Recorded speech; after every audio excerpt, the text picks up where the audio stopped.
It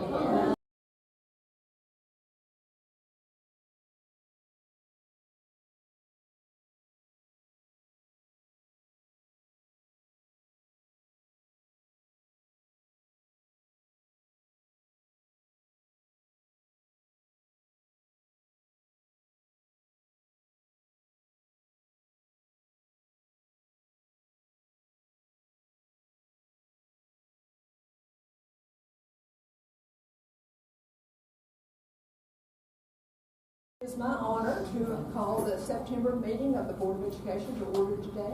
It's a little bit out of the normal sequence. Normally, Dr. Poland would do this at this particular meeting, but he's not here, so I'm the lucky person who gets to do this today. We're going to start with the Pledge of Allegiance. The Pledge of Allegiance today is going to be led by Mr. Carson Jones from Clark Memorial. Carson, would you come forward, please? Charlie, here somewhere. Here you go. Allegiance to the flag of the United States of America and to the republic for which it stands, one nation, under God, indivisible, with liberty and justice for all. Thank you, Carson. As a follow-up to that, the school presentation today is by Mr. David Carson, representing Clark Memorial.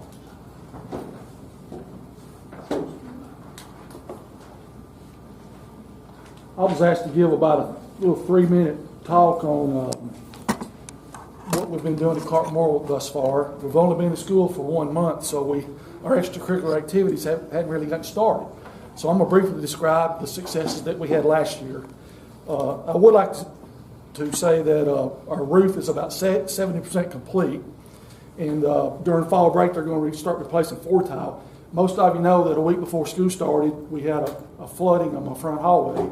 I had a teacher call me a little before 4 o'clock, said we got rain coming in, a drain pipe had disengaged from the roof. I walked in the front door, there was about 4 inches of water all the way down to the cafeteria, around the main corner, all the way down to second grade pod. And me and my 2 custodians and 2 teachers took about 4 hours to squeegee it out the front door. And we had textbooks in the front hallway as well. It was a real mess, but we're starting to recover from that. First of all, our girls basketball team last year finished second in regular season, finished second in the tournament. Our boys basketball team won the regular season and won the tournament for the second year in a row.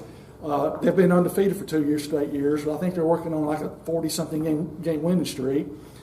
The Clover Bowl is sponsored by the 4-H, and every year there's a district competition which involves our 8 elementary schools, and if you win it, you go and play in the region, which is in Cookeville, and that involves most of the mid-state. Our 4th grade won both last year, won the district and the region, and our 5th grade won both for the 3rd straight year. So they're district and region champions for three years running. So really proud of the Clover Bowl teams from 4th and 5th grades. Both our boys and girls track teams won the spring track meet between all the elementary schools. We won the overall score at Family Fun Night. If it sounds like I'm bragging, I am. We had a very active 4th and 5th grade student council. Carson, the guy that gave the pledge, was one of our members of the student council. There were like 6 or 7 community event projects that they were very, very active in, and students learning to serve the communities. I think we had something like 30 members between the 4th and 5th grades. We had a very active PTO. Some of the things that they sponsored: the Fall Festival, Pancakes and Pictures with Santa, Christmas luncheon for teachers. We had a spring celebration and Earth Day. And toward the end of May, we had the Water Day for students that was assisted by the Winchester Fire Department. And last but not least, our PTO organized a run club. And they had some kids sign up, and the practice was going to be on Tuesdays, and I think they practiced 6 Tuesdays, and they're going to end it with a 5K race. Well, they had 125 students sign up for this, and they were a little bit overwhelmed. I know this because my daughter was one of the ones that was leading it. Those who know Chelsea know she's a runner. But they had 125 applications show up. And as a former coach, my advice to the PTO ladies that was running the run club, I said, make that first Tuesday very demanding, and there won't be that many show up the next Tuesday. And I watched from afar that first Tuesday, and it was organized great. I mean, they worked them hard. They worked them real hard. It's all kinds of drills, calisthenics, and you know what? The following Tuesday, more showed up. More.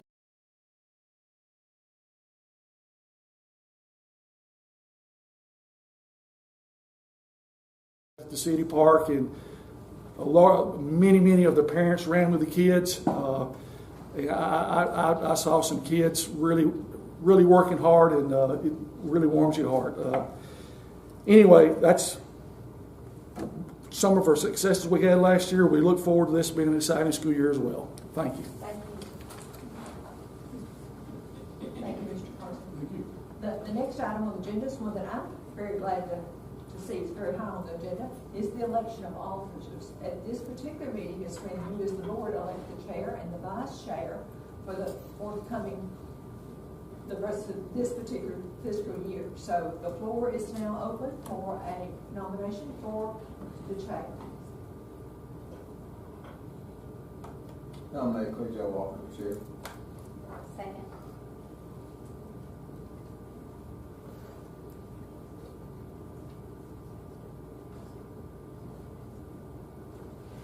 Are there other nominations?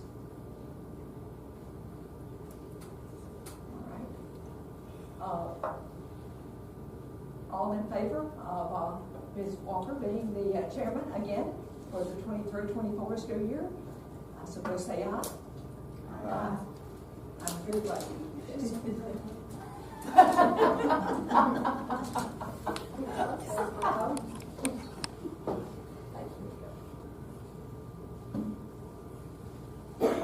All right, our next order of business then is to elect a vice chair. So the floor is now open for nominations for vice chair. Nominate Lance Williams.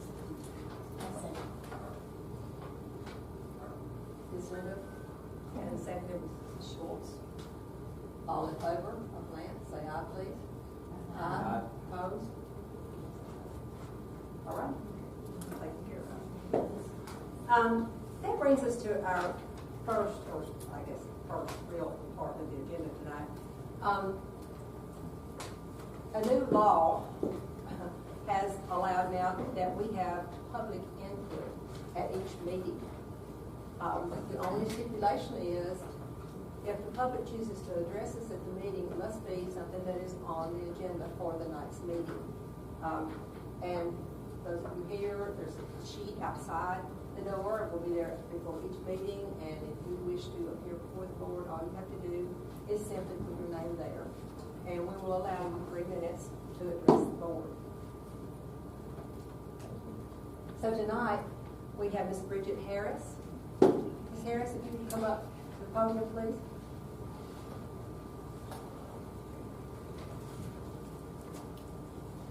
I'm here to address issue about the code of conduct at the high school football games.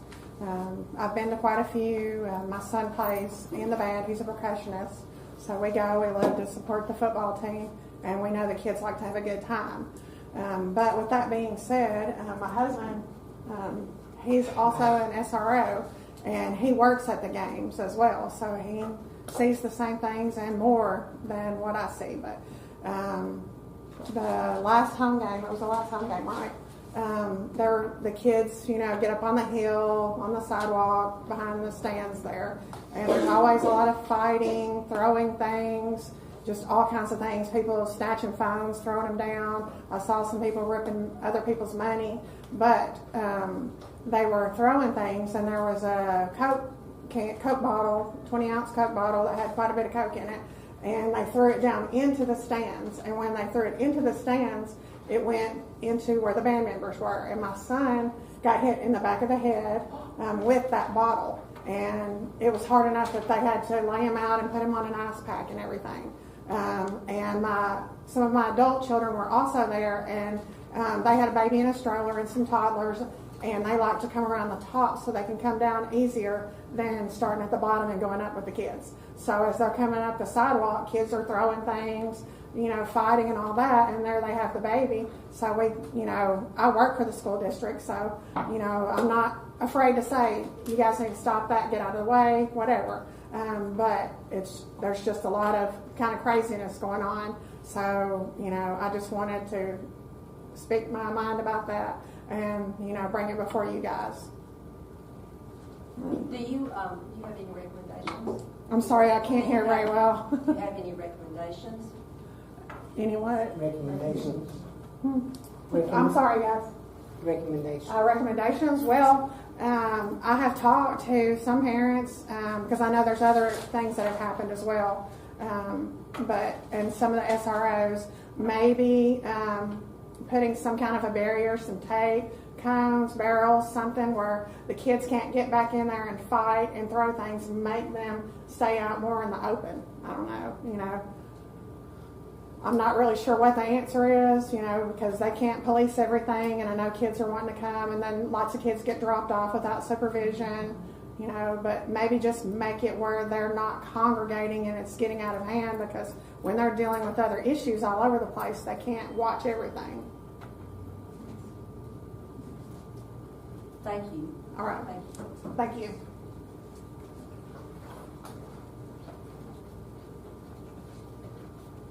All right, that brings us to item E, which is approval of the agenda. Please take a look. Do you have any questions? Motion to approve the agenda. Second. We have a motion to approve the agenda by Mr. Williams, second. To you, Ms. Sarah. All right, Ms. Sarah. All in favor say aye. Aye. Opposed? That carries. Takes us to the approval of the consent agenda, which only has one item on it, which is the August 14 minutes. Second. Motion to approve by Mr. Hess, second by Mr. Williams. All in favor say aye. Aye. Opposed? That carries as well. Ms. Linda, I believe you're sitting in for the director tonight. I am. Is Mr. Dwayne Agee here? I have a certificate for Mr. Agee. He's the manager of Food City, and he is being recognized. Food City is being recognized because of all the work that they have done with Franklin County School System. So I'll see if I can get this to Mr. Agee. On my daily stops to Food City, as some of you know, I live in town. Right after Food City opened, I think there was something wrong with my truck. When I go down right before the cemetery, turn left every time, every single time. So I'm one of their better customers, but I will see if I can get this straight.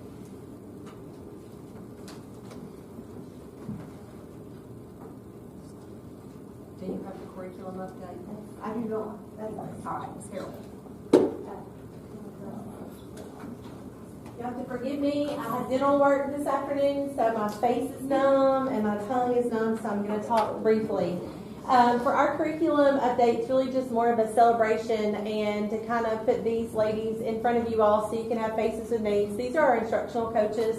They are our boots on the ground. They are our first line between the principals and the teachers and us to know what's going on, what's going well, what's not going well, those types of things. So I asked them to join me tonight and to give their stats from the beginning of the year, short and sweet. They're not going to give you a whole lot of detail. If you want more detail and you would like to sit down and talk with any of them at any time, let me know. I can arrange that.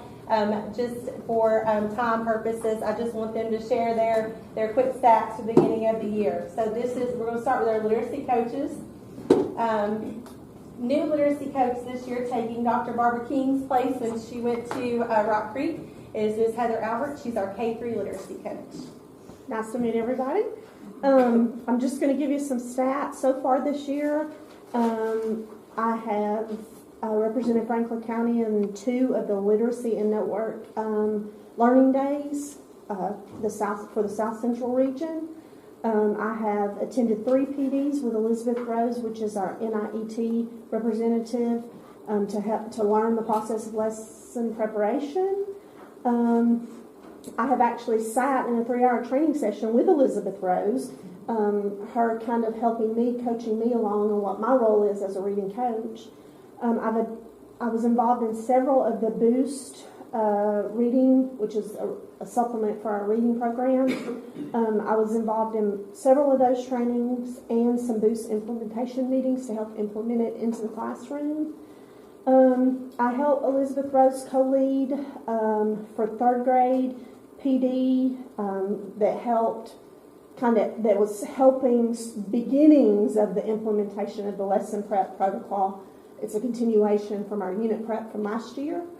And I'm specifically speaking K through 3 classrooms. I've been in 48 teachers' classrooms this year, checking in with the teachers during their planning times, kind of reiterating our district expectations and offering literacy support in their classrooms, within their classrooms.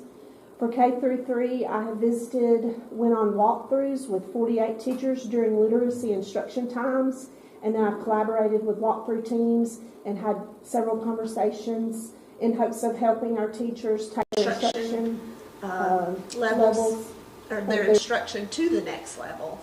So that's kind of for K3.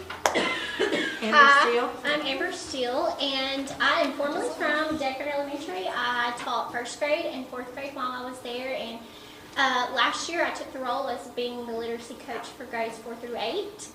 So I'm really excited to get into this year because I've actually seen the growth in what we're doing and how we're helping and supporting our teachers and administrators. So a few of the networks we're involved in is the NIET, which is the National Institute for Excellence in Teaching, and we have support from Elizabeth Rose, which is our consultant, TNTP, which is the New Teacher Project, and that supports our K-2 literacy implementation. And we also collaborate a lot with Access for All Learning Network, and they really promote access for all students. So how are we getting those SPED teachers and administrators involved in our core classrooms? And then we have our Literacy Implementation Network. We are going there tomorrow to Dayton City for Epic PD. We get to do learning walks in Dayton City to see the trends and how other districts are implementing their literacy. And our Early Literacy Network as well, which focuses on that K-2 implementation. As a literacy coach, we provide we help our teachers reflect on what they're doing in the classrooms to help improve learning and implementing their curriculums. We have CKLA, we have Wonders, and we have My Perspective curriculums. And our goal is to support our teachers and our administrators in implementing those curriculums. And this year I've really seen the confidence in teachers, new teachers and past teachers, because the new teachers are relying on some of those veteran teachers that have been in the curriculum and had their unit preps and now going into the lesson preps. So just feeling a lot more confident in their implementation and their strategies. We conduct learning walks each quarter with teachers. Those learning walks, we use our Tennessee IPG and our high quality instructional material framework to help guide. And it is the idea for excellent ELA instruction. We also go in on coaching sessions each quarter with teachers. So we've already done 57 literacy walks within just the beginning of the year, and we have conducted 77 check-ins with teachers. So that's a good way to start the year. We're in there every day, just learning and seeing what we can do to help our teachers support our students. And professional learning opportunities. We have lesson preparation that's going on right now, an extension from unit prep. We have 2 more dates set up for the rest of the year for our teachers to come in and collaborative prep as a grade level band across the district so they can collaborate and strengthen those lessons. We have our Boost training. We have our Exact Path in the middle school programs.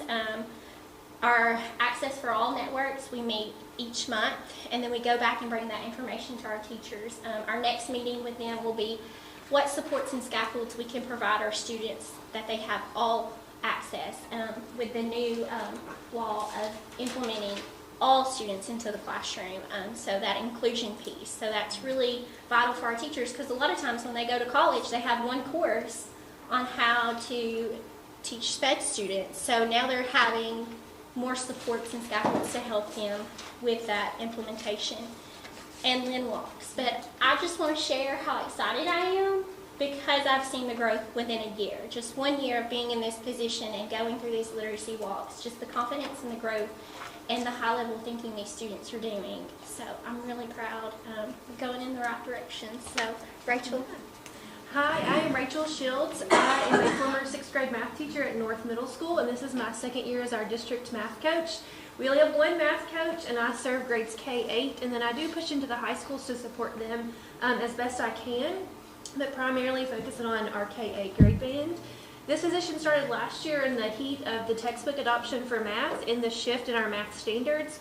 So that's really where my work got started last year and has landed into this year, supporting our teachers in the implementation of our new curriculum and new math standards. Math does follow a lot of the same things like Amber and Heather have mentioned that literacy does as far as walks and check-ins and unit preps. And so far this year, up until today, I have done 9 unit prep sessions with our K-8 teachers. Those happen each quarter.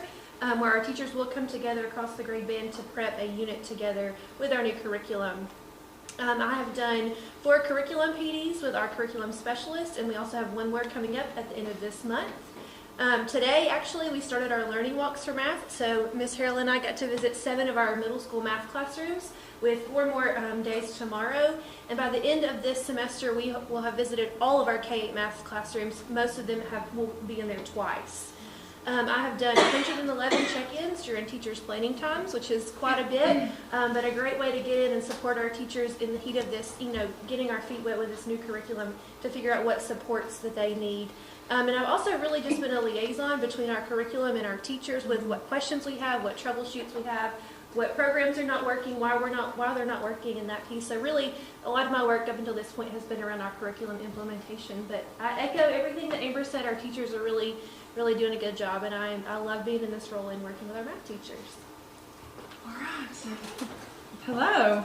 My name is Carter Pinkleton. I am new to this position this year. I'm the district STREAM coach.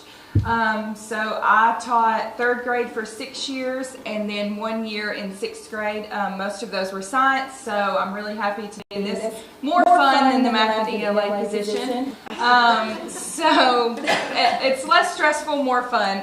The STREAM van is part of my job. I drive the STREAM van around. I take care of inventory, troubleshooting all the equipment that we have. I've worked very closely with the Ed Foundation, who has poured into this STREAM van and our STREAM program in this county. So a little snippet about what I've done so far this school year. I have met with every single elementary principal to talk to them about what the STREAM program would look like this year, because it's been done differently a little bit every year.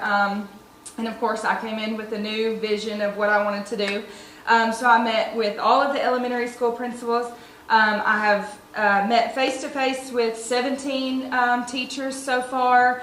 I've led 3 PLCs over the STREAM program and kind of what that looks like this year. And as of last week, I started something brand new with the STREAM van, which was a STREAM van field trip. So I taught 14 hour-long STREAM classes last week at Rock Creek. I pulled up in the van like Miss Frizzle, set up my tables, and the teachers signed up for a time that worked best for them during the time that I was there, and they got to bring their kids out, and we got to play with the Ozobots and the Botley robots, the Snap Circuits, the Legos. So the kids really enjoyed it, and that was kind of a teaching point with the teachers as well, because they got to see not just me telling them how to use the equipment, but they got to see how the kids used it as well. So part of my goal is to get the equipment to the schools and for the teachers to use it in their classrooms. So part of the field trip is going to educate the teachers on what is available and what their kids enjoy most. So that is part of my job. It is much more fun than the math and ELA, but that's kind of what I have done so far this school year. Thank you, guys. Thank you. I just wanted them to share a little bit about what they do on the day-to-day with you all. The work that they do is amazing. The depth of their reach is more than I could even imagine. They are in classrooms all the time. They are meeting with people. They really are just just a bunch of support and a good thought partner for all of our teachers, and we really appreciate what they do. So if you all want to know any more about what they do, or there's anything like that with the coaches, let me know, and we can schedule a time where we can hear more about that. Thank you. Thank you.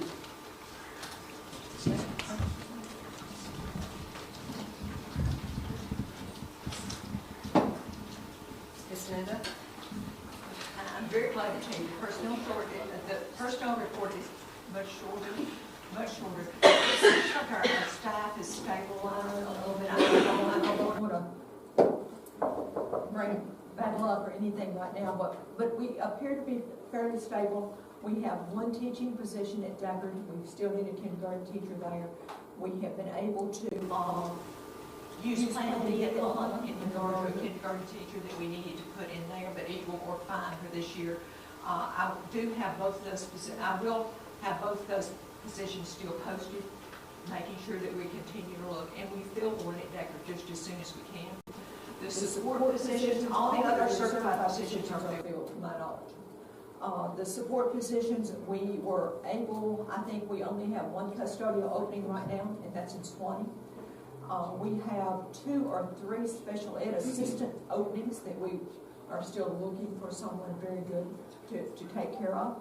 And that's the only thing that comes to mind right now being open. We are more stable than we have been in 2 or 3 years. That's right, Charles. So I'm very glad to tell you that. The personnel report again, you can see we still have some lines through them. That means that we offered them the job. We did part of the personnel of the initial employment procedures, and they decided not to take the job. So that's why I had to reflect the work that we were doing on those. So that's what the line is for there. Any question for me? Thank you. Thank you. That takes us to item H, which is our financial reports. Ms. Jenny? It looks like a lot, it's really not. Well, there's numbers up in the report. Yes. So this is just your August financial report. It's too early to really get a good idea of how things are going, but that is how we stand as of now, which is about normal. Federal, there are quite a few federal budget amendments, and that's just these ladies who are working really hard to align their budgets and get them set, so we're reflecting those changes.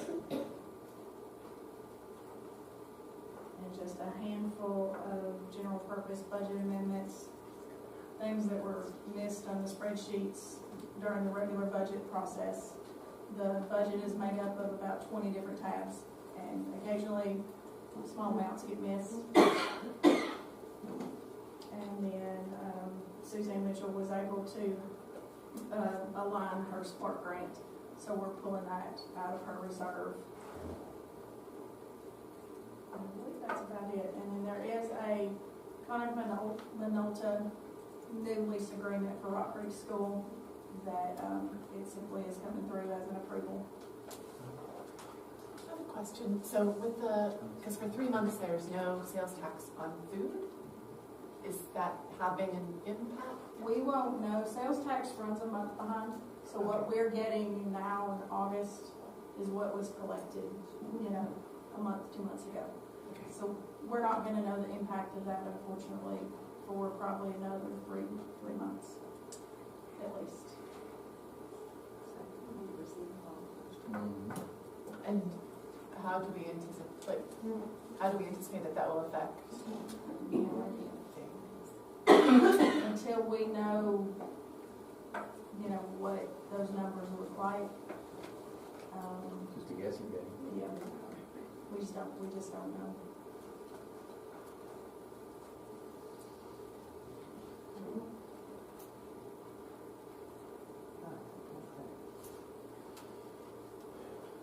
Motion to approve the multi-year lease purchase agreement. The August 23 financial report. You just want to receive and file in September. No, I'm going to receive and file in August. And then those others are resolutions. And that includes September 23 federal projects budget amendment, GP budget amendment, and the GP budget amendment number 2. So just to be clear, you're doing the September, all 3 of the Septembers, Yep. and the multi-year list. Yep. Let's have a motion to approve. Second. Second by Ms. Roberts. All in favor say aye. Aye. Opposed? That motion carries. Thank you, Ms. Jenny. Takes us to new business. The first item there is bus routes. Mr. Sons, would you address this, please?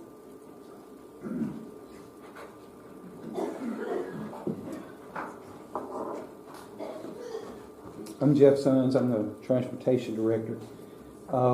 The first one is Colleen Argo is a contracted bus driver, and her husband also is a contracted bus driver. They both have contracts. She would like to have her husband put on her contract because of something doing with her Social Security. So that's the first thing. And then on August the 29th, we had a bus driver that decided to turn their route in. And so the lady that had been working for him running his route part-time, she gave me a letter saying that she would like to have the route. And so we have not been one day without picking our kids up. She's taken the ball and run with it. This last weekend, she actually went and looked at a bus and actually put a down payment down on her own bus. So I would like for, that's what the bus routes are. Any questions? Okay, thank you. Motion to approve the transfer of bus route from Colleen Argo, and then bus route 49 from Johnny Brown. Or to accept his resignation. Second. We have a motion by Mr. Williams. Second by Mr. Post. All in favor say aye. Aye. Opposed? That motion carries as well. Takes us to item 2, which is CTE surplus for gov deals.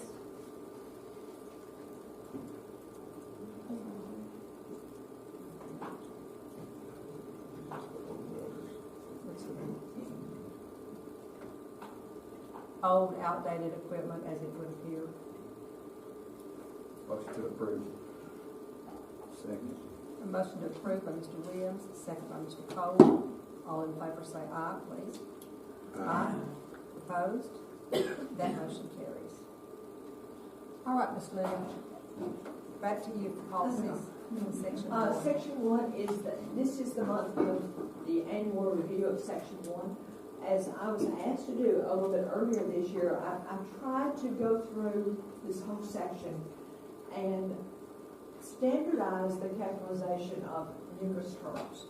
And and you can see it's a real long list. I checked with TSBA to see if there was a shorter way of doing this, and there is not. So this is what I found in Section 1. You can see it goes on and on. Most of the things to capitalize was director of school, chairman, board, different things like that. I'm sure I missed one.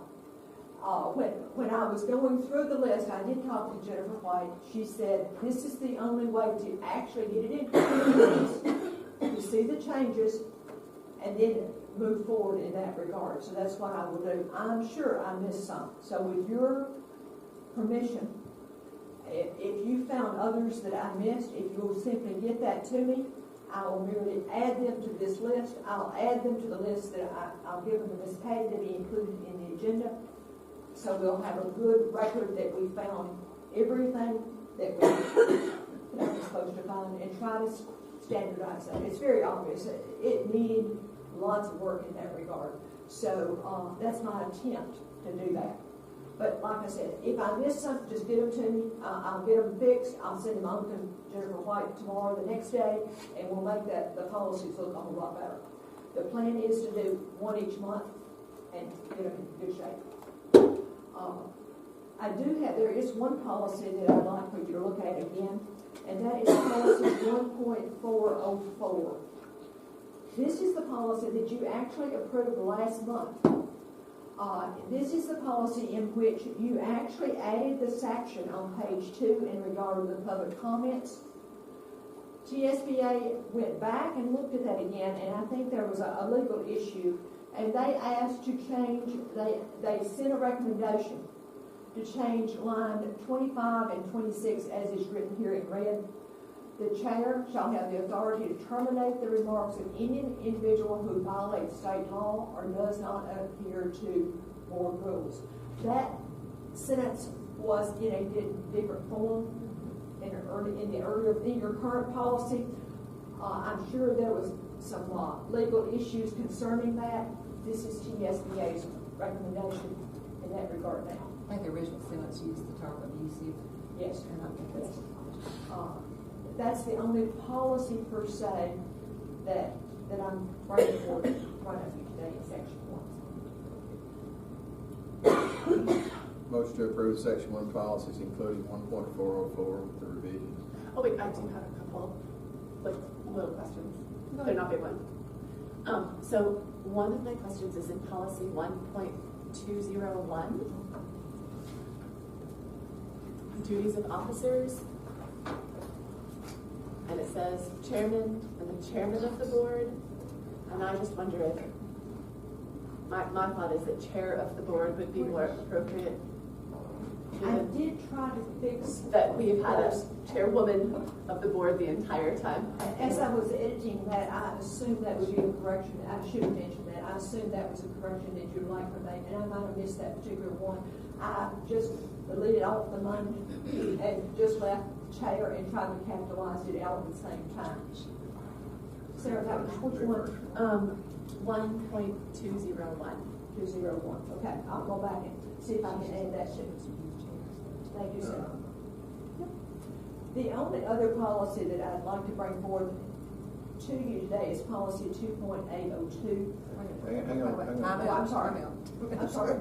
Are you finished? Questions, Ms. Sarah? I have this one is just a question because about 1.8, the school calendar one. So it says, I'll give you a second to get there.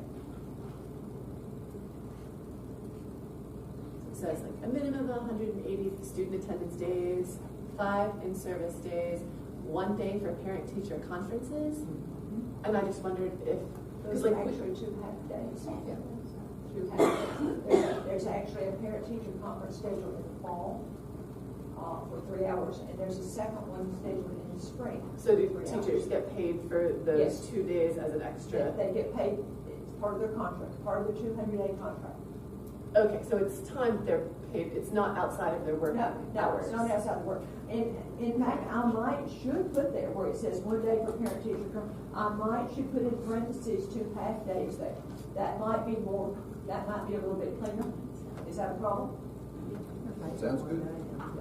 So I was like, it's like October and March, right? Like, but it says 1. Okay, that's all I was wondering. I was just puzzled, and now it makes perfect sense. All right. Should I even put 2 half days, 1 in March and 1 in? I better not put. Let's just do 2 half days. How about that? 1 per semester. All right. Thank you. All right. So let's go back to the original motion. Oh wait, no, sorry. And on that one more question. So it Last says, chance. Last thing. So it says the student attendance days. It says the time lost shall be made up after 13 days are missed. Is that the right on that same policy line? Yes, like 31. that is correct. Okay, so you can miss 13 days. So we can have 13 inclement weather days or whatever. No. Because this has been part of law for forever and ever and ever. 13, we are allowed 13 weather days. Okay. But of those weather days, we have chosen as a system to have PLCs on Wednesday, have early release on Wednesday. So we are actually using 3 of those 13 days for the release time on Wednesday. Technically, we only have 10 weather days. that's why I was like, I feel like the number I always hear is 10. So, Does that make sense? Yes. And that became much too convoluted to put in there, but that Ms. Delinda keeps us right on track with that. We know exactly what we have in that regard. Thank you.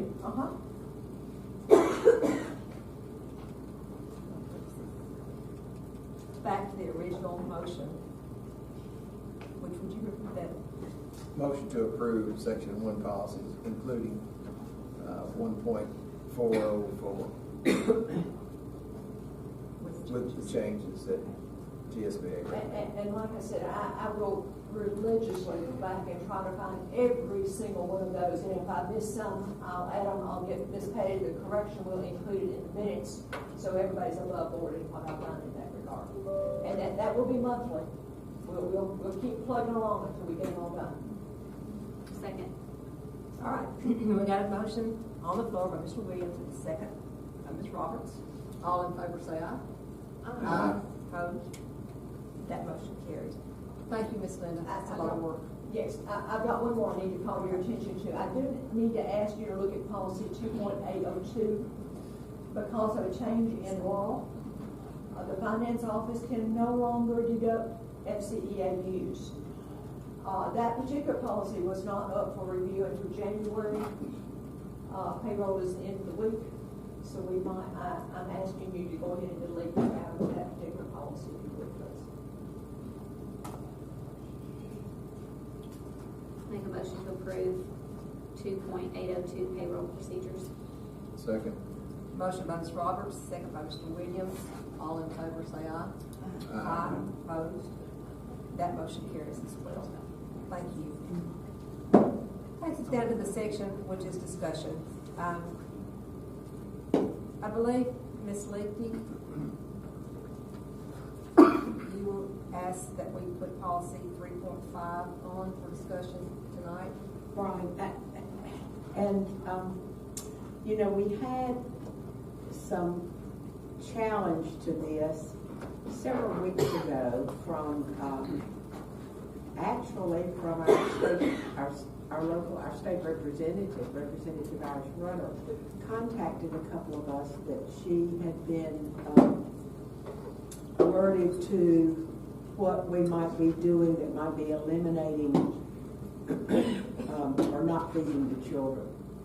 Well, we immediately responded to that, and I know Dr. Holman last week, the last meeting explained that a $10, I'm trying to find it in this. It's lines 33 and 34, page 2. Page 2 and 4. I got it. That something about it had to do with a la carte items or whatever. And that's not the case. And if we look into state law does not allow us to not feed children. So I'm not sure, honestly, how this even passed TSBA with that $10. If it is implemented the way I read it, once a child has charged $10 in lunches, their ice cream and chips or whatever will never be something that will be allowed to be charged. Then what happens? They will not be allowed to charge. They won't be allowed to charge food. I don't think it's clear. I think there were some model policies that may have been looked at from Moore County and from Tullahoma City that would more closely follow what we should be doing. So I don't know if we could pull one of those up. Can somebody do that? Those policies do not, I looked at them. We can pull them up if we want to. I think I looked at Moore County, I looked at Tullahoma City. I looked at Moore County I looked and at Tullahoma. Murfreesboro City. I looked at Coffee County, several surrounding. And they all say the same thing. Well, they don't address any dollar amount. Any dollar amount for charging. No. And state law does not allow us to withhold food from students. So I don't know why that's even in there. So what happens if they have a charge of $10 and then they have no money? I was told that they will be given food to eat. They will be given food. We cannot not give a child food. The problem with, well, last year at the end of school, there was almost $10,000 owed for lunch charges. I'll call it lunch charges, for meals. That becomes the responsibility of schools. The schools do not have that money. Right now, Why we does have- that become the responsibility of the school? Law says it cannot be taken out of federal lunch. But I think it could be taken out of, doesn't have to come out of, and I have done some reading, and I'm sorry I'm not more prepared tonight, but I think it has to come out of a general fund. It does not have to come out of the schools' accounts that they have. So I agree that we do not want to run up those kinds of charges. But my question is, and I'm going to flash back to a case in Humphreys County this year who was encountering this problem, and I don't think it's exclusive to Humphreys County or Franklin County. So they offered, okay, you've charged, you can't charge anymore, you're here to eat, you get a bologna sandwich when everybody else is having fried chicken. That exploded. And I don't know that they were the menus, but that exploded. You cannot give children alternate food. I mean, that's just plain unkind. It's just plain unkind. So I think that has to come out of our policy. I think it has to come out of our policy. I think we need to look at where these charges need to be satisfied from. If not from the nutrition department, then I don't think they need to necessarily come out of school accounts. And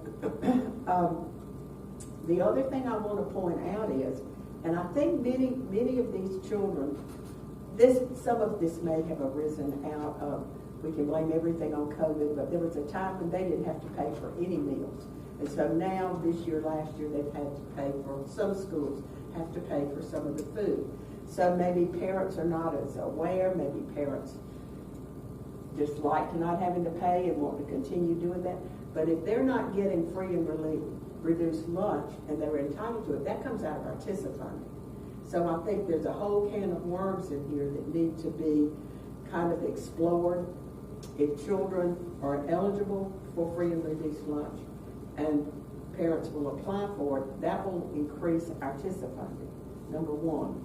Number two, maybe some concerted effort, not just from schools and not just from nutrition, but we as a team look at educating parents now to the responsibility they have to either pay for the child's lunch or apply for free and reduced lunch. How they can do it, I think you have accounts they can put money in and they're just debited. You cannot withhold food from children, and you cannot offer them a cheese sandwich when everybody else is eating spaghetti. So what happens when they say they can't pay more than $10? So what happens? Does the charge just stay at $10 and they continue to eat? We've got our principals here, Dr. Alsop and Ms. Crabtree are both here. Right. Would you all speak to put them on the that, spot, please? but what do you guys do in this instance? We're feeding kids, we have not denied meals. So you just have to about all the. And you feed them the same thing? Yes. Huntland has not, they fed every child. Despite the rumors and what's being put on Facebook, we're not denying kids meals. You mean everything on the internet's not true?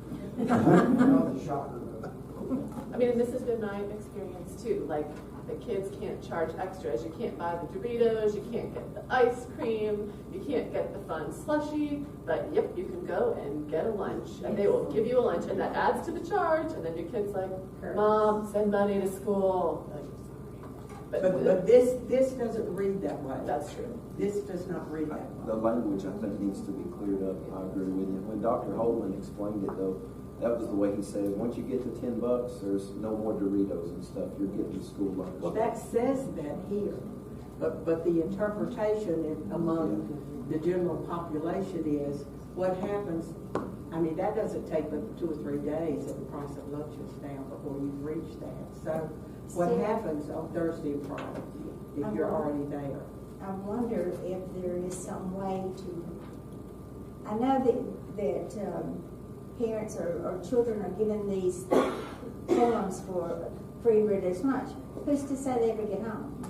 I mean, I was in education a long time, and I can tell you, and any parent here can tell you, they don't get home.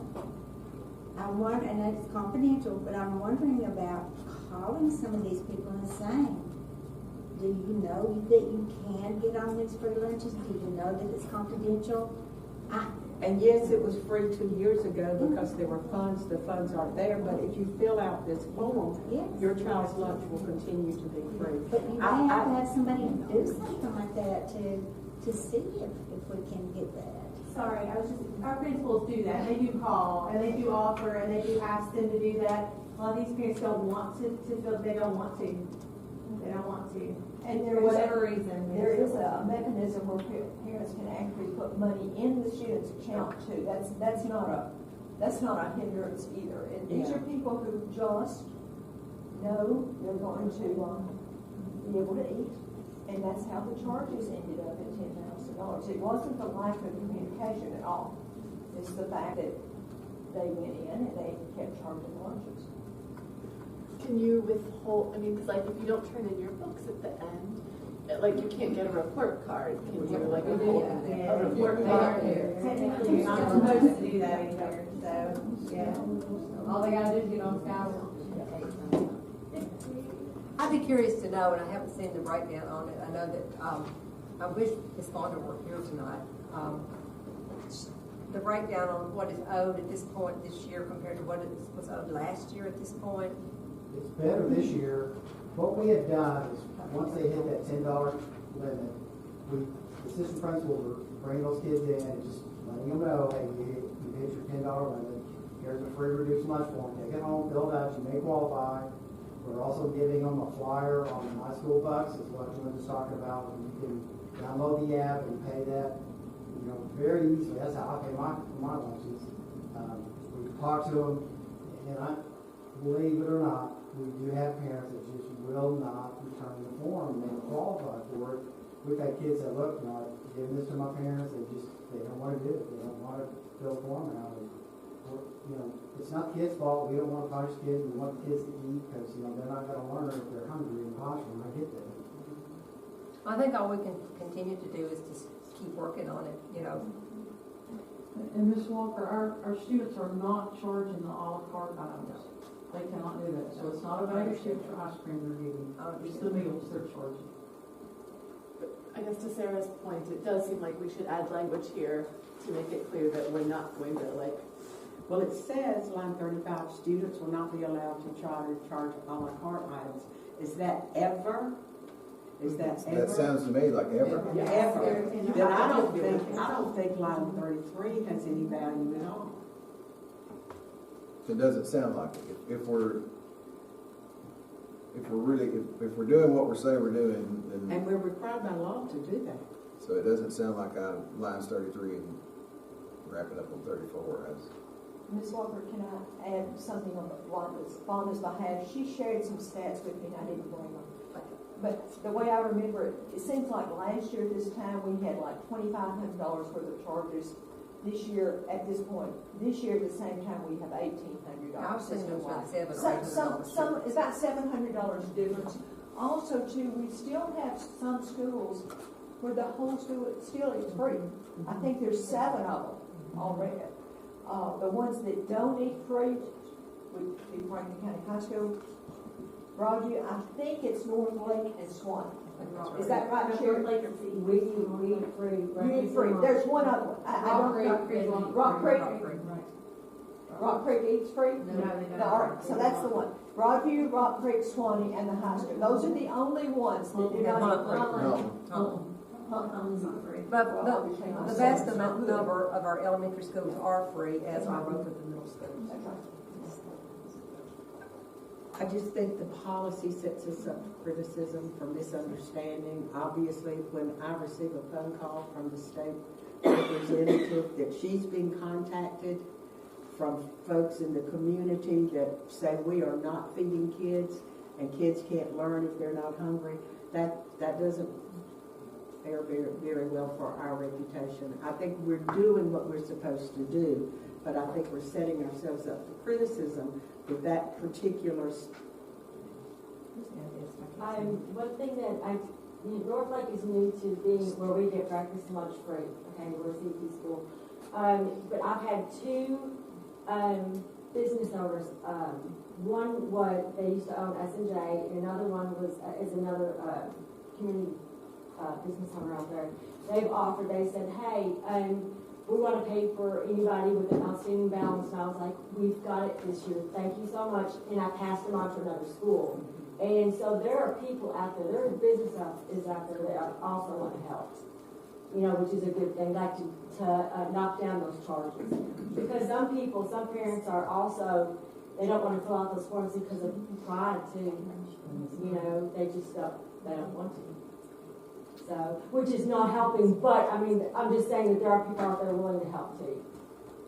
And I think I've read about some of those, and that's happened in other places in the state, and that's very generous and very gracious of those, both individuals and businesses who are willing to do that. I just don't want us to have a policy that we can't enforce. And that we cannot, I don't know what that means. So are you just proposing to delete lines 33 and 34? That'd be a step in the right direction. Just get rid of those two lines. Can we make the motion? I want to underscore though, and I appreciate what you're saying about personal and family pride, but at this point in the game with the new TISA formula, I don't think we need to overlook that not getting those people on that roll cost us money at the end of every year, every quarter when they get a report, because our income from the state bounces around every few weeks.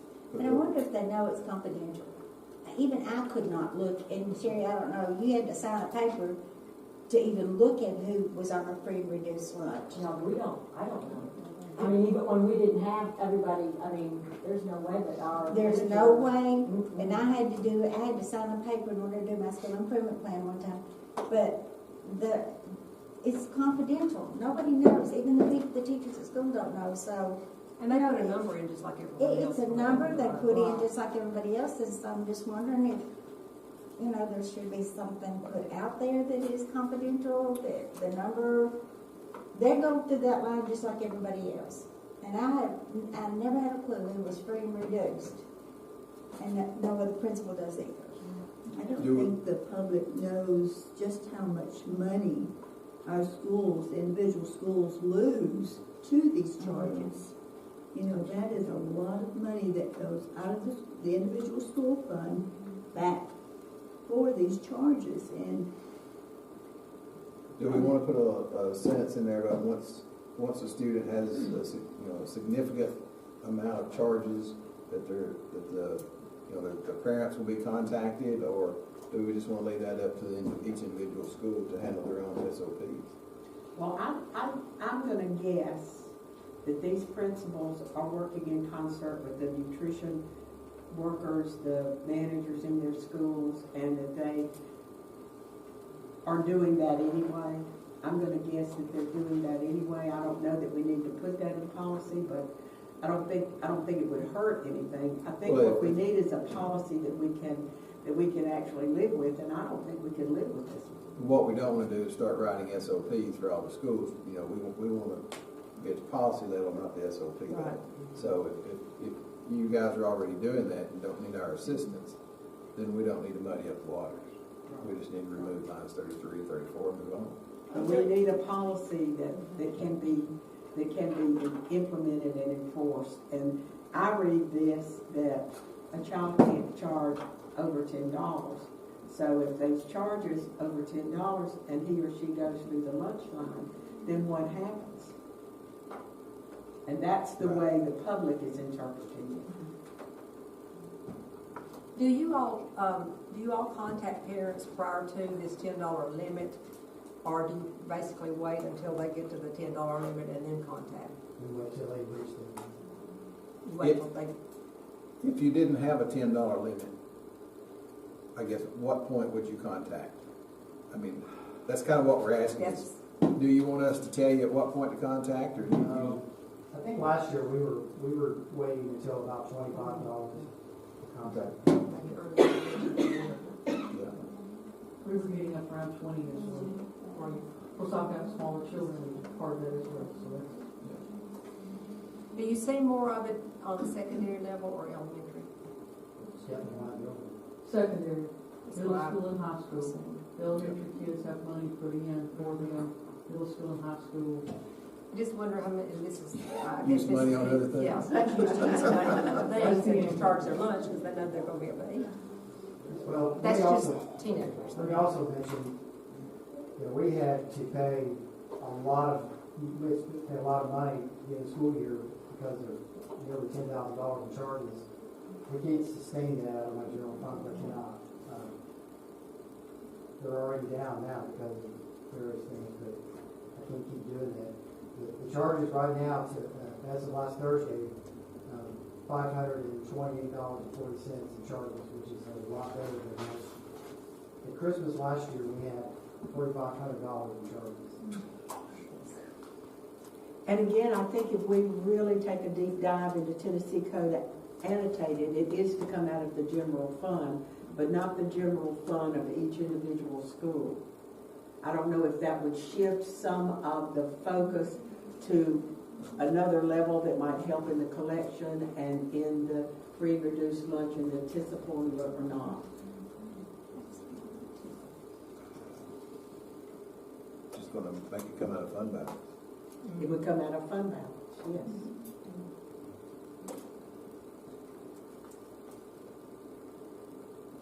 Well, are you comfortable as principals if we eliminate lines 33 and 34? Yes, ma'am. Okay. We'll put that in a motion form. You can do that. I would like to make a motion that in this policy, and I gotta find the number, 3.500, that we eliminate lines 33 and 34 on page 2. I'll hope. Second. We have a motion by Ms. Sarah, and then by Ms. Sarah too. A second to eliminate those two lines from policy 3.500. All in favor say aye. Aye. Opposed? That motion carries. Principals, thank you for your input on that and for everything that you do, for sure. All right, we have one more item, which is policy 6.300, and I believe Ms. Schultz that you wanted this placed back on the agenda to talk about tonight. Yes, members of the community have contacted me and about alcohol use on our school property, and particularly lately on the high school area during football games in the parking lot and inside. And we know that by law, underage drinking is not acceptable. We know that public intoxication is against the law. And we know that we need something that's going to protect the people who come to the ball games and also our children that are drinking. What can we do as a board to help the principals and the police? Because it's such a dangerous situation when they're out there drinking and they drive home. So what can we do? And I've asked SRO Lindsay to come and speak with us tonight and just kind of give us an idea of what they're doing and what they're seeing so we can look at the magnitude of this. Good evening. So Ms. Schultz asked me to come here and speak. Just kind of give you all a heads up of what's going on. And so far this year, I'm the SRO at the high school 102. We've had 14 incidents so far this year with alcohol at football games, 12 being at our field, 2 being at Tullahoma last week. Not all those are Franklin County students, to be clear. And we've had some Coffee County students when they came over. But the point being that there's a lot of drinking going on. All right, they're juveniles. The problem is those same juveniles are driving home from the game. All right. Now, on our end, law enforcement side, we will charge for that. Now, as far as the school policy on, which I think is why you asked me to be here, is there's some things in the code of conduct that kind of contradict themselves, and especially if you look at, I think it's a level 3 on there. So where consuming alcohol, drugs, everything used to be a zero tolerance thing, it's not anymore, according to this. And so I don't think the message is getting through to some of these students. Like, right now it's like, you drink, you're going to be suspended, we'll see you in 2 weeks at the ball game. And they're going to do it again. Because a lot of times, the alcohol's sometimes being provided by parents. And so now some of these same kids are out there drinking, they're getting charged, they're being suspended for a few days based upon the policy, and so they're getting a vacation. We've got to stop this. A prime example, the first home game, there was a 17-year-old that one of my fellow SROs was driving home, and he found him out on Greenhall Road, passed out. Could not even complete field sobriety test. And that same young man was fixing to drive up the mountain. So you think about that. This is going on, and it's got to stop. Now tell them what you all are doing, or what you're trying to do, and then Dr. Alsop is going to speak also on this. Okay, well, I don't want to give away all my secrets. No, I know some of your secrets. Yes, we are really. This is something conscious that we made this year to really hit this hard. A lot of people are upset. We banned outside food or drinks from the last ball game, but I challenge you to go to any event anywhere and walk in with outside food or drinks. All right, and that was a lot of it. They were going out at halftime, before the game, bringing the stuff in. Unfortunately, that affects the 99% that are doing well. But so that's one of the things. So we did that last game. Well, then that just pushed the party into, unfortunately, the parking lots and stuff. We patrol those, but we've made a conscious effort to really crack down hard this year, and we have. And again, we cite into court. So despite what your policies are, from the Sheriff's Department stands, that and other local law enforcement agencies, we will correct this on our end by citing into court. I'm a little concerned about the out-of-school suspension. I think a lot of kids use that as a vacation from school, and I know teachers have to make that work up when they come back. But I'm concerned that these kids and parents don't see the end of the road picture. I think we've got to look at something that's tough enough that really makes it come into focus that you don't come to this game drinking. You don't sit out in the parking lot and drink, because if you're caught, there's going to be a consequence. And I'm not sure that out-of-school suspension is enough of a consequence. Is there a reason why we could not add alternative school placement to this? Well, wait a minute. If you look at our policies here, I guess the first question I would have is to Dr. Alsop, do you consider alcohol a level 3 or level 4? Well, the administrative procedures that we have been following for the past several years, the first offense was 45 days alternative school, and I think that maybe because we were looking at it as a level 4 under the use or transfer of unauthorized substances. Bingo. However, if you look at level 3, it specifically says but it also says these examples are not an exclusive listing. Yes, sir. And I agree with you. I think it's a level 4, and a level 4 you have the authority to send people to alternative school if you so desire. And when they're taken into jail, like if they're doing something on campus, and you all arrest them, you take them to court. Yes, ma'am. So, but then the school comes back and does something also, Roger. Would you speak on that, please? Just what you all are doing and. As far as the alcohol? Well, just like Adam said, the ones that were taken to court and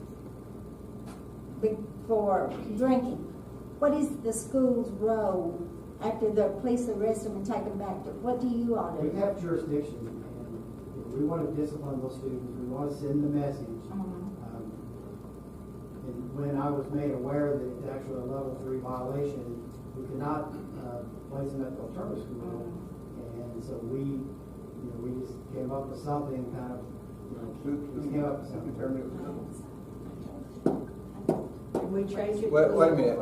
Why did, I guess it did change from level 3 to level 4? Why did it reverse down to a lower level? Who made that decision? I think probably we did. We did not. We don't determine a child's level of discipline. Well, in the new Code of conduct. conduct that it may have moved without us realizing that it moved. I mean, I think this is our document, is it not? This is our document. So I'm a little confused on how we went from level 4 down to level 3. Well, level 4 says use of transfer of unlawful substances. Exactly. And to my knowledge, we don't allow use of alcohol in our county. Alcohol is a mind-altering drug. It's a mind-altering drug. What the deputies just described to us are 4 criminal actions. Yes, exactly. On a school underage possession, on school property, public intoxication, and driving. And all of those are against the law. Yes. So I have a couple of questions, and I don't know if anybody has the answer or not, but I think if we're really going to support you and support what should be happening at schools, is there any way to work with the courts in this, or is all of this underage stuff so private that we don't have it? We couldn't be a part of the process. That's just a question, and that's a legal question. I can say that we have we as SROs have an outstanding relationship, especially those of us at the high school working with Dr. Alston and stuff. Couldn't ask for a better situation. We work as a partnership that's been so great. Would you know if a student was arrested and went to juvenile court? Would you know what the court determination was? Yes, ma'am. I'm there. If I'm the one that does the juvenile petition, anything under the age 18 is what they consider a juvenile petition. And yes, if I'm the one that does it, I'm there. Can you give me an example of what that court ruling might be? That'd be a little out of my lane on that, because there's a lot of things that factor in. Is it a child's first offense? Anytime your first offense, you maybe get a little more leeway from the court system. The same with an adult. Like So don't do it anymore? Would that be what they would say? there's things like pretrial diversions and things. That's not really my wheelhouse, but it mirrors what adults can get to. But yes, the courts punish. I don't, if they're found guilty or. I guess where I'm going with this is that we can't come up with, we need to support and work in concert with what the courts are doing to address the needs of the children. The other thing is that I am a firm and deep believer in natural consequences, and what I see this being is a disruption to the ball games and the pleasure of others and the opportunities for the community to be involved. And if individuals' behavior, choice of behavior, is interfering with that, then quite frankly, I don't think they should be allowed to come. I agree. Totally. So I think just cut them off. And that's why I'm picking for the court. Would it be for 3 months? Would it be for 6 months? Would it be for a year? Would it, I've poured over this document a bunch, and I think what you're getting at, there's a lot of things that in it that contradict themselves. There's a lot of things that are level 3 that can be found in level 5 as well, and I think that's where some of the misconfusion. I mean, you got, I think it's on that same level 3, use, possession, sell, distribution, and or being under the influence of tobacco or alcohol. Use, sale, distribution, and being under the influence of drugs. So use that word sale or distribution. Level 3 is sale and distribution of drugs. That's a level 3 offense. It's level 5. But if you go into level 5, it also says that at level 5. I think that's where some of the confusion is coming about. I agree. Because I've gone over this thing and gone over it and tried to figure out why it says one place, but it says a mind-altering drug. And when you look at a mind-altering drug, if alcohol's not one of them too. But also, I think we need to make this clear enough to save kids' lives. Like the child you were talking about, maybe parents would be a little proactive in looking at what their children are doing if they realize that there is a policy in place that says you can't come back, just like Billy's son getting hit. That throwing that bottle was intentional. You know, when it hit Tucker, it was intentional. Not necessarily at Tucker, but it was intentionally thrown. And those are the kinds of things that bother me. I want kids to be safe when they leave the ball game. I don't want Franklin County to be the place where you can come and drink and share drugs. And, you know, I just think we need to come up with something that's going to help the kids, along with, as Sarah said, giving our people an opportunity to go to the games and not feel like that something could happen to somebody. Not feel unsafe, or I mean, really, determining a length of time would be a decision made at the high school, but I think it's perfectly okay for us to either add that verbiage or to make sure that our principals at middle and high school levels know that going to those acts, whether it's going to games, playing on a team, attending a dance, belonging to a club, anything after 3 o'clock is a privilege.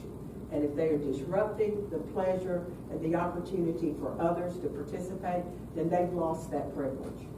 Ms. Lynn, I think that's what Dr. Holman and I had a very brief discussion about this Friday, I think it was. And he had the recommendation of maybe under disciplinary options to put that in place. That if a child does these things, they are banned. They cannot attend any extracurricular activity at that school or any other school for a period of time. And that was his suggestion. Maybe add something to that effect in on page 4 is where I'm currently looking in that list of options, disciplinary options there. And it would be, I don't know what you're thinking, but he had no problem banning the child. Banning, if they can't act right, they can't come back. Of course, then you're going to have to discipline that. We're going to have to really, because kids are going to be kids. They're going to slip in and that type of thing. But maybe that would slow it down a little bit anyway. Dr. Alsop, would you have a challenge implementing that as a consequence? You need to know who the child was. Or would you be able, do you have the staff to do that? Well, the administrators go to the games. They're not required to, but they go. If they saw the student there, we can enforce it. The SROs, the ones in our building, would know the students. Yeah, I don't want anybody to think like it's 70, 80 kids that get, but like we said, we're up to 14. You know the 14. All right. If what you're saying is the case where you do the ban, but like Dr. Alsop said, there's administrators at every game. First thing that happens when we make contact in one of those situations where let's say we find an intoxicated student, first person I'm getting with me is one of the administrators, and we work hand in hand. Same thing if they come across it. First thing you do is get one of us. So the whole process, we're working side by side. We've got 2 different outcomes, but we're working together on that.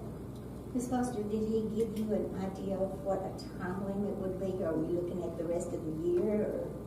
We spoke we were thinking at least the rest of the year. That's what the rest of the year, maybe a year. Very significant amount of time, because it's a serious thing. This is a privilege for kids to play and others to actually enjoy that. And if we have a few people out there that's destroying that, we need to deal with these. We need to ban them from coming or something to that effect. Well, that's clearly a natural consequence. Robbie, how do you feel about that? I remember last year there was an incident where I think a urinal was broken, maybe at a basketball game, and those students got banned for a year. And I don't think anything like that has happened since, correct? So I think that showed to work in that incident, at least. Let's eat this apple in 2 bites. Let's determine what level alcohol is. And I would make a motion to remove use, possession, sale, distribution from level 3, line 8 and 9. My motion would be to remove lines 8 and 9 from level 3 on page 4, and then insert alcohol into the level 4, somewhere between line 16 and 27. I'm sorry, on page 5. Well, I will second that motion. That we put it in. I won't have to bring that back next month unless you're ready to Bring it back. But I'm also wondering if it should, I mean, it seems like there's a distinction with 3 and 4, sort of 3 is kind of about the personal and 4 is like a wider audience. And so I wonder if 3 is more perhaps like use and being under the influence, maybe possession and sale and distribution would definitely be 4 because, okay, but not 3, because like 1 is just like, it's about what you're doing to yourself, and the other one is about how you're influencing others. Sale or possession is level 5. That's 0 tolerance. I mean, Right, and so I'm just wondering if the other ones are sort of, I mean, at least in some cases, it seems like if students are drinking or using drugs, like there's also the potential for like an addiction piece, which requires something different than just like punishment. Well, at level 3, and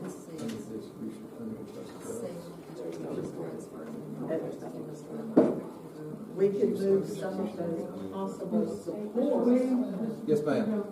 Just for clarification purposes on this bullet, it's talking about tobacco, alcohol, or a non-THC vape, which would be an e-cig.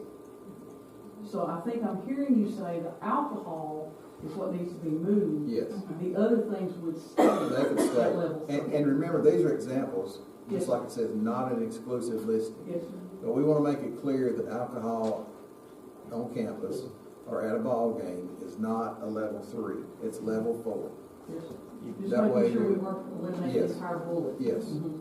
You're correct. Along those same lines, you also have that use of being under the influence of drugs is on that same level 3. And that should be a level. Well, if you're putting, if you're putting alcohol to 1, I think you need to move the drugs as well. We need to move the drugs as well, don't we? That's the next bullet, use, sale, distribution, of being under the influence of drugs. We can move to 4 also.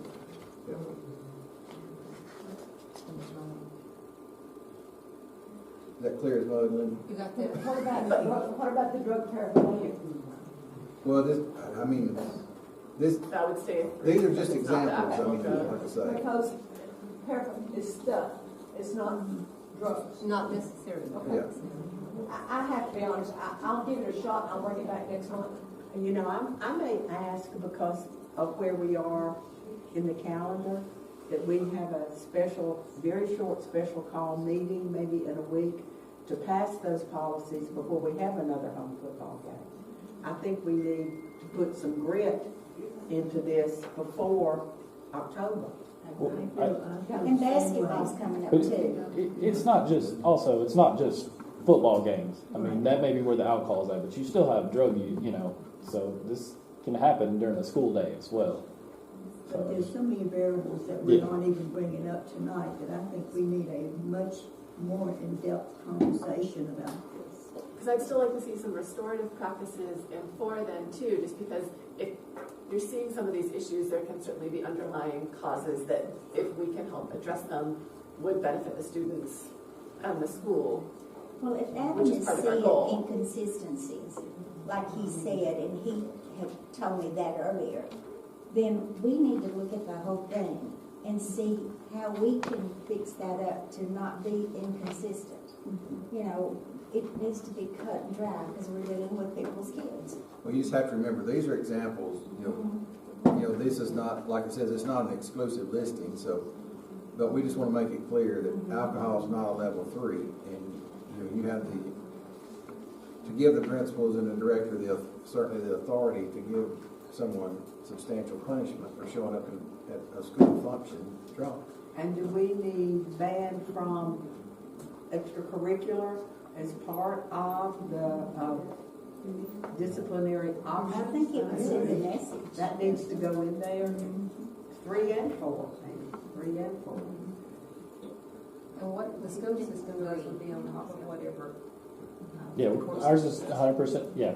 Separate. Have you say so what the court does, so we have to come up with our own consequences for these behaviors. But I think there needs to be a severe follow-up on it. I don't think it needs to be a smack on their hand and, come back and do it. Did Dr. Holman say for the balance of the calendar year? He did not. He didn't give any guidance. He did not. We were just trying to have some initial information. We didn't talk about how long. I personally love the idea of bringing that back to you, having a collective, concrete policy from which to work in the next 2 or 3 weeks. But Dr. Holman will not be back in the office at least, I don't need to say this, at least until Thursday and possibly Friday. When's the next ball game? The next ball game is a week from Friday, I've already checked. 22nd. Now, let me muddy the waters a little bit here. So one of our students goes to another campus, and they are picked up, taken in for being under the influence. Are we still going to be able? I think we need to act. So I can't go into specifics, but we had a situation last week that mirrors that. From my standpoint as an SRO, let's like Tullahoma. Okay, I don't have the jurisdiction at Tullahoma to do that, but again, work hand in hand with their SROs. They do it on their juvenile petitions through their court system.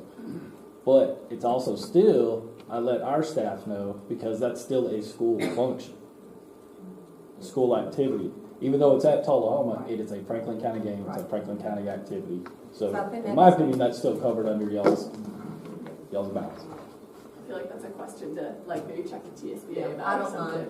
I can call and find out about that. We can call Charlotte and get some guidance. I can call Ben Torres at the TSBA, and I can also call them if you all want to. It's important to me that we address this before we have another football game, because that's where the complaints have been coming to some of the board members, so that we have something in place that something that's in place and effective and can be used and maybe announced before the game that this is what might happen, could happen, will happen, whatever. So if we wait a month, we're looking at sometime in October, and I don't think that serves us very well. So I'm going to ask for a call meeting. So give me some direction on when you think. We can't work on it as a board unless we're in an open meeting.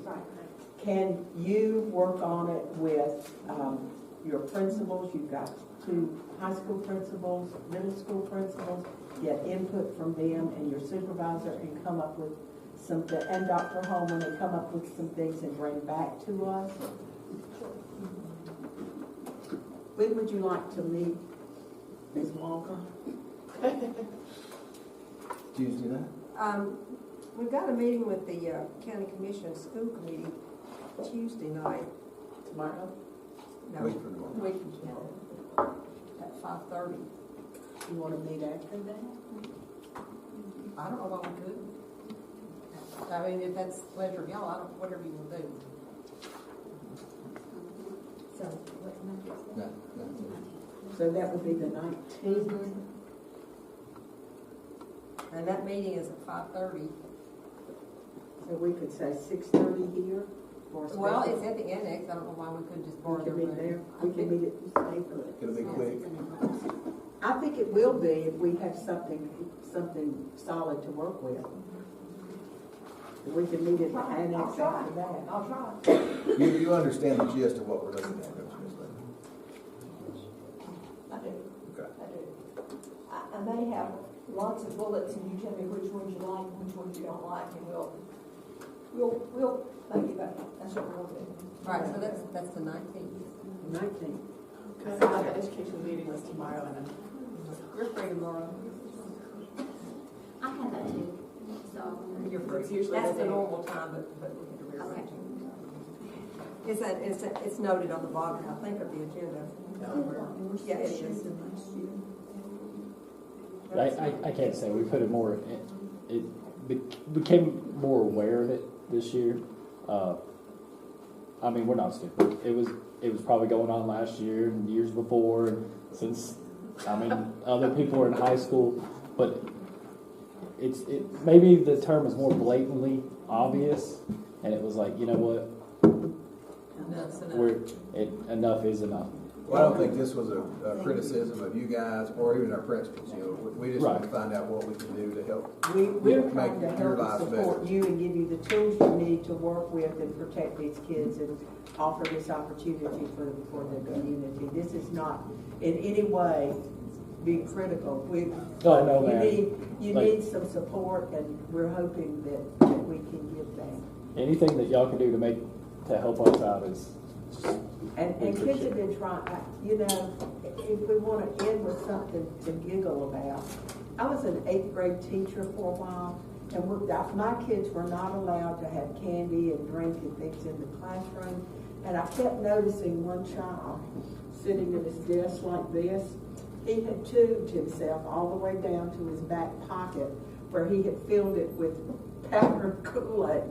It was a clear giveaway for this master purple, but he thought, Miss Lindsay will never know that I have Kool-Aid in the classroom. So they've been trying for years to do that. That was a long time ago. They've only gotten more creative. They've gotten more creative, and it's not Kool-Aid anymore. Does anybody have any more questions? We appreciate it. Yes, sir. Thank you. Thank y'all. Thank you for your help. I would ask you please to take a look at the schedule of meeting at the bottom and read as well as, not better than I can, so I'm not going to go over that. Anything further? Motion to adjourn. Second.